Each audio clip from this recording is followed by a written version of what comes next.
नमस्कार। आज हम एसआरए के सेक्शन 31 से लेकर 33 तक हम डिस्कस करेंगे, जो कि चैप्टर 5 में आता है। चैप्टर 5 किस चीज़ के बारे में डील करता है? चैप्टर 5 जो है वो कैंसलेशन ऑफ इंस्ट्रूमेंट के बारे में डील करता है। अब हमने जो पिछला चैप्टर जो इसके अंदर चैप्टर 4 किया था वो कैंसलेशन ऑफ कॉन्ट्रैक्ट था। कॉन्ट्रैक्ट जो है वो भी एक इंस्ट्रूमेंट ही है, पर जो जिन्होंने ये एक्ट बनाया था उन्होंने सोचा कि कुछ डिफिकल्टीज ना आए समझने के अंदर और कोर्ट्स की फंक्शनिंग के अंदर, तो उन्होंने अलग कर दिया था उस चैप्टर को। कॉन्ट्रैक्ट्स को अलग रख दिया था और बाकी के इंस्ट्रूमेंट को अलग रख दिया था। अब ये इंस्ट्रूमेंट है, ये क्या है? इंस्ट्रूमेंट में कन्विंसिंग आती है, जैसे sale deed, mortgage deed, gift deed, ये सब आती है। अब जो है हम सेक्शन 31 को देखेंगे। सबसे पहले सेक्शन 31 क्या कह रहा है? सेक्शन 31 किस बारे में बात कर रहा है? व्हेन कैंसिलेशन में बी ऑर्डर्ड, कब जो है वो कैंसिलेशन ऑर्डर होगा।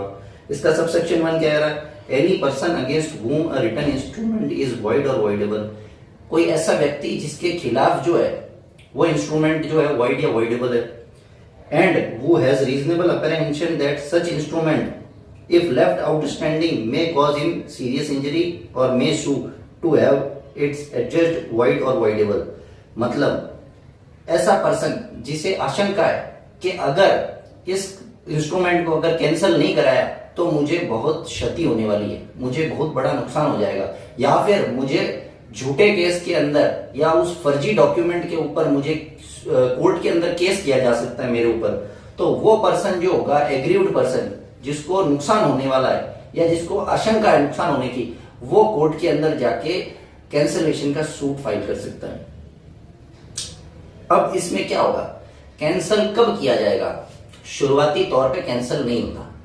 कैंसिल तब होगा जब आप अनटिल एंड अनलेस उस सूट को या आपके सूट को जो है वो आप प्रूव कर देते हो। अगर आपने प्रूव कर दिया तो कोर्ट जो है वो उस इंस्ट्रूमेंट को है वो कैंसिल कर देगी।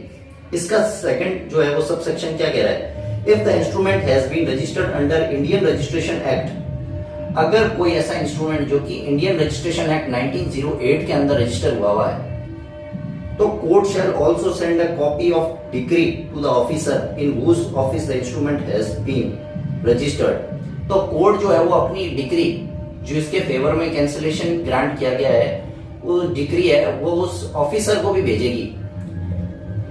इंस्ट्रूमेंट जो है वो रजिस्टर हुआ है रजिस्ट्रेशन एक्ट के अंदर, और रजिस्ट्रेशन एक्ट के अंदर जो ऑफिसर रजिस्टर करता है वो होता है रजिस्ट्रार या सब रजिस्ट्रार। आप उसे रेफर करेंगे तो आपको पता चलेगा। और इसके अंदर जो है वो बुक्स होती है, 5 प्रकार की बुक्स होती है। एक में जैसे मुझे एग्जैक्टली याद नहीं आ रहा अभी, तो एक बुक में डिपॉजिट ऑफ विल हो गया, एक में हो गया इंस्ट्रूमेंट जो कि रजिस्टर हुआ है, एक में कैंसिलेशन है। तो उन बुक्स में जो है वो रजिस्ट्रार जो होगा वो कैंसिल करेगा उसकी एंट्री को, और उसके साथ उसके अंदर ये भी लिखेगा कि किस वजह से ये कैंसिल हुआ है। कोर्ट की जो फाइंडिंग्स होगी उसको वो वहां पे लिखेगा।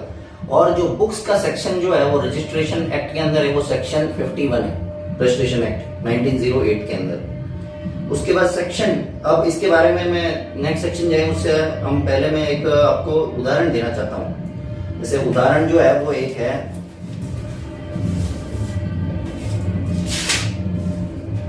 एक कार का उदाहरण लेते हैं। जैसे ए और बी है।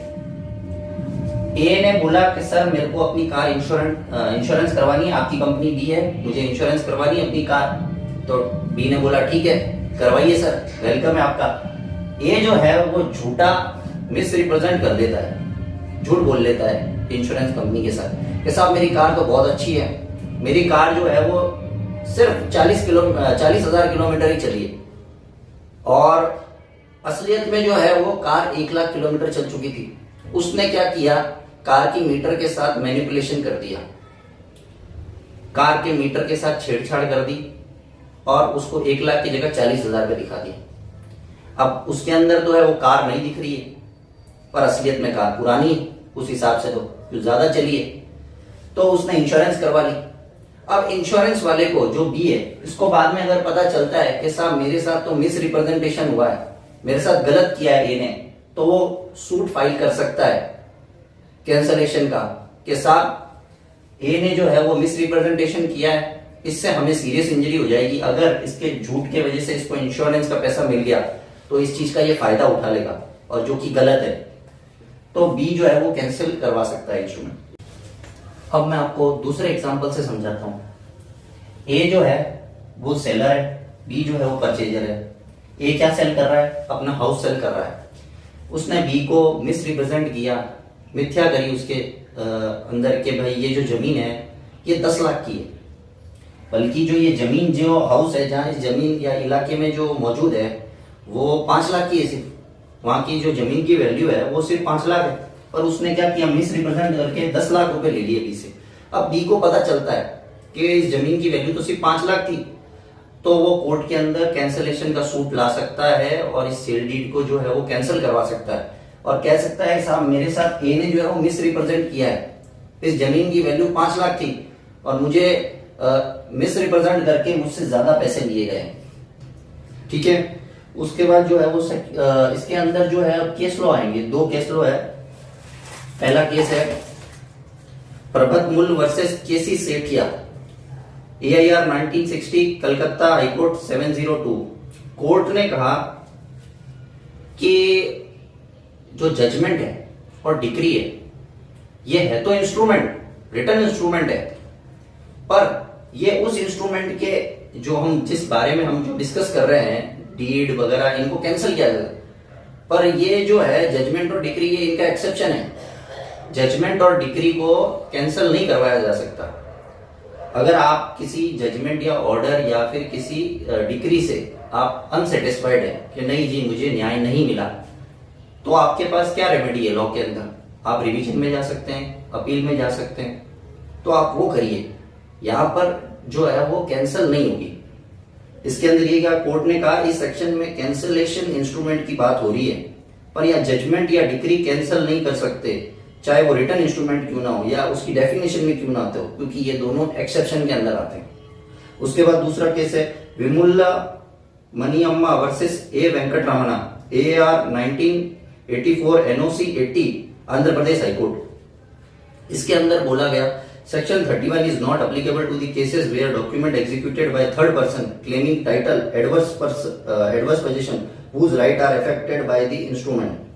मतलब सेक्शन 31 जो है वो वहां पर अप्लीकेबल नहीं होगा जहां पर थर्ड पर्सन आ गया और उसने उस प्रॉपर्टी या जो भी जगह है उसको एडवर्स पोजीशन में लेके इंस्ट्रूमेंट बनवा लिया, तो आप उसको कैंसिल नहीं करवा सकते। इसको हम एग्जांपल के तरह समझते हैं।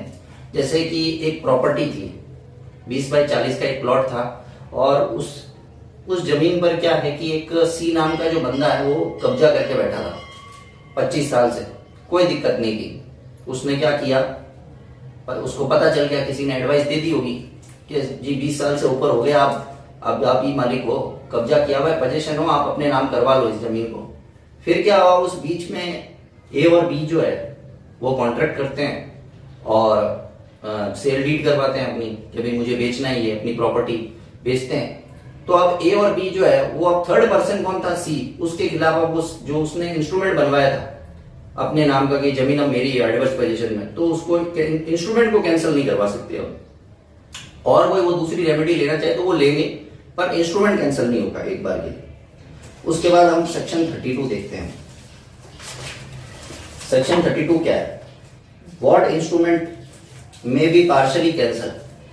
हम पहले ऊपर फुल कैंसिलेशन देख रहे थे, अब इसमें पार्शियल कैंसिलेशन। व्हाट इंस्ट्रूमेंट में बी पार्शली कैंसिल, लॉ क्या कह रहा है? Where instrument is evidence of different rights और डिफरेंट ऑब्लिगेशन, द कोर्ट में in a proper case cancel in a part और allow it to stand for a residue. मतलब अगर कोई ऐसा इंस्ट्रूमेंट है जिसके अंदर बहुत सारे राइट्स और ऑब्लिगेशन है, बहुत सारे राइट्स और ऑब्लिगेशन दे रखे हैं, अगर वो सेपरेबल है या कोई ऐसी चीज जिसे कोर्ट जो है वो ऐसी ऑब्लिगेशन या ऐसा राइट जिसको कोर्ट कैंसिल कर सकती है और जिससे कि पूरा इंस्ट्रूमेंट खराब नहीं हो रहा या पूरा इंस्ट्रूमेंट कैंसिल नहीं हो रहा, तो कोर्ट जो है वो उस एक कंडीशन या एक ऑब्लिगेशन या एक राइट को जो है वो कैंसिल कर सकती है। इसके अंदर अपन एक एग्जांपल से देखते हैं, लीज डीड का एक एग्जांपल। लीज डीड का एक एग्जांपल है। लीज डीड क्या हुई कि ए जो पर्सन है वो बी को जो है अपना खेत दे देता है 10 साल के लिए मान लीजिए, तो उसने जो है वो राइट दे दिया, तो जमीन रखने का राइट आ गया बी के पास। अब उसने एक क्लॉज ऐसा डाल दिया, ए ने लीज डीड के अंदर बी को कह दिया कि आप जो है वो इस खेत के अंदर जो है वो खड्डा नहीं करोगे। दूसरा एक ऑब्लिगेशन क्या डाल दिया कि आप मेरे से बिना पूछे ये जमीन किसी को नहीं बेचोगे, या आप बेचान कर ही नहीं सकते हो इस जमीन का, ठीक है। तो बी को लगा कि ये जो खड्डा करने वाला है ये कंडीशन तो या ऑब्लिगेशन तो गलत है, ये मेरे विरुद्ध है, मैं अपने राइट का इस्तेमाल पूरी तरीके से कर ही नहीं पाऊंगा, वायलेशन हो रहा है यहाँ पे। तो अगर वो खड्डा नहीं खोदेगा, अगर फार्मर जो है वो किसान है, अगर वो खेत नहीं जोतेगा तो उसकी फसल कैसे उगेगी? अगर उसे खेत जोतने के लिए मना कर दिया जाए कि आप खेत तो रख लो पर खेत मत जोतो, ये कैसी कंडीशन है या ये कैसी ऑब्लिगेशन है? तो जो है बी वो कोर्ट के अंदर जाके पार्शियली कैंसिल करवा सकता है कि साहब ये जो कंडीशन या ऑब्लिगेशन मेरे ऊपर लगाई गई है उसे आप कैंसिल कर दीजिए। दूसरा एग्जांपल हम देखते हैं मॉर्गेज डीड का। मॉर्गेज डीड में ऐसा है कि ए जो एक पर्सन है वो बी को अपनी प्रॉपर्टी मॉर्गेज रखाता है, उसके बदले पैसे ले लेता है, बंधक कहते हैं हिंदी में इसे। अब क्या होता है कि जैसे 1 तारीख को उसने करवा दी मॉर्गेज, उसके बाद उसको लगा कि भाई अब मुझे तो पैसे हड़पने, अब मुझे पैसे तो देने हैं नहीं, अब उसको बचना कैसे है मुझे अब उससे, तो वो फ्रॉड करता है। वो आता है 4 तारीख को कि ए को बोलता है, बी को बोलता है कि मुझे आपकी वो डीड चाहिए, मुझे फोटोकॉपी करवानी है, कुछ काम है, मैं फोटोकॉपी नहीं करवा सका था। तो फोटोकॉपी करने ले जाता है और ले जाके वो उस डीड के नीचे लिख देता है कि बी के नाम से लिख देता है कि जी मेरे को ए से पूरे पैसे प्राप्त हो गए हैं, मुझे पूरा पेमेंट मिल गया है, सेटलमेंट हो गया हमारा, और अब ये प्रॉपर्टी जो है वो वापस मैं ए को दे रहा हूं, और फोर्ज साइन कर देता है।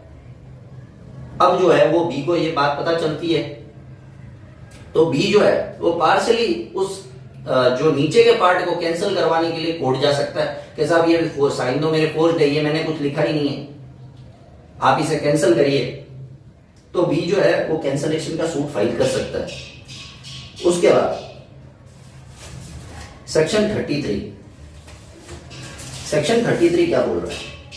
सेक्शन 33 कह रहा है power to require benefit to be restored और compensation to be made when instrument is cancel और सक्सेसफुली रजिस्टर्ड एज वॉइड और वॉइडेबल।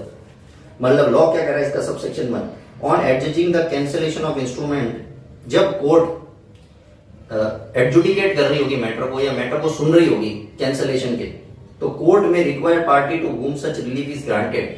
अगर कोर्ट जो है वो किसी के फेवर में जो है वो केस डिसाइड कर रही है कि नहीं आपके फेवर में केस जा रहा है, तो कोर्ट ये भी कहेगी कि आपने अगर इस प्रॉपर्टी से कोई बेनिफिट उठाया है तो वो बेनिफिट आपको रिस्टोर करना पड़ेगा। So far as any benefit he may be have received from other party to make any compensation to him, अगर किसी नुकसान हुआ है तो आप कॉम्पनसेशन भी देना पड़ेगा। उसके बाद इसका सबसेक्शन 2 क्या कह रहा है? Where defendant successfully resist any suit on the ground. भाई डिफेंडेंट जो है वो सक्सेसफुली जो है वो अपना विरोध जता रहा है किसी पॉइंट पे सूट के। सूट कैसा हो सकता है कि स्पेसिफिक परफॉर्मेंस का भी वगैरह हो सकता है। इसमें ए जो पॉइंट है वो क्या कह रहा है सबसेक्शन 2 में? That the instrument sought to be enforced against him in the suit is voidable. अगर जो इंस्ट्रूमेंट है उसके खिलाफ जो परफॉर्म हो रहा है वो वॉइडेबल नेचर का होना चाहिए, वॉइडेबल नेचर का होना चाहिए। फिर कह रहा है कि कोर्ट में if A defendant had received any benefit, अगर डिफेंडेंट ने कोई बेनिफिट उठाया है अंडर दिस इंस्ट्रूमेंट तो वो उसको रिटर्न करना होगा, रिस्टोर करना होगा। अब इसको जो है मैं एक एग्जांपल की तरीके से समझता हूं। हमने जो एक हाउस वाला जो किया था, ए ने जो है वो बी को जो है अपना हाउस बेचा मिस रिप्रेजेंट करके, या मिस रिप्रेजेंट करके नहीं बोल के हम बोल देते हैं कि भाई ये जो है वो बेच रहा था, उसने पैसा ले लिया। अब किसी कारणवश जो है वो उसमें पता चला, ऐसा क्लॉज डाला कि अब परफॉर्मेंस हो नहीं सकती, वो जो है वो मिस रिप्रेजेंट करके पॉइंट ऐसा डाल दिया क्लॉज में कि जो परफॉर्मेंस हो नहीं सकती। तो अब उस कोर्ट ने कहा कि ठीक है कैंसिलेशन हम देते हैं, पर आप जो है जो आपने पैसा लिया है वो पैसा आप वापस करवाओ, तभी जो है वो कैंसिलेशन होगा। उसके बाद जो है वो बी पॉइंट क्या कह रहा है? That the agreement sought to be enforced against him in a suit is void by the reason of not having been competent to the contract under section 11 of the Indian Contract Act. Competency का point आता है तो Indian contract act जो है उसका section 11 हमारे को याद आता है कि कॉन्ट्रैक्ट जो होता है वो दो पर्सन के बीच में होता है, अलाइव पर्सन होने चाहिए और जुडिशियल पर्सन भी हो सकता है, ठीक है, पर लिविंग पर्सन है तो कॉम्पिटेंट होने चाहिए। कॉम्पिटेंट कैसे कि वो 18 साल से मेजर होने चाहिए, मतलब 18 साल से ऊपर होने चाहिए, वो मेजर कहलाते हैं। अगर कोई जैसे पर्सन है, मैं एग्जांपल से समझाता हूं आपको, ए और बी जो है वो दो पर्सन है। ए जो है वो साइकिल बेचता है, बी आता है उसके पास कि सर मुझे साइकिल चाहिए आपसे, वो खरीदता है। बी जो है वो माइनर था, 17 साल का था। ए को इस बात की कोई जानकारी नहीं थी कि बी जो है वो माइनर है, पता होता तो वो क्यों देता, कोई नहीं देता, माइनर के साथ कॉन्ट्रैक्ट ही नहीं करता। अब ए को इसके बारे में पता नहीं था, बी ने जो है वो फ्रॉड करने का जो सोचा कि नहीं आज तो मैं फ्रॉड करूंगा, उसको किसी ने बता दिया होगा, आधी अधूरी जानकारी हो गई लॉ की कि माइनर जो कॉन्ट्रैक्ट करता है तो वापस उसके खिलाफ एनफोर्स ही नहीं हो सकता। उसका बेनिफिट होगा तो वहां पे एनफोर्स हो जाएगा, पर जहां पे उसका नुकसान होगा वहां एनफोर्स नहीं होगा। तो ठीक है, वो आ गया, उसने साइकिल खरीद ली।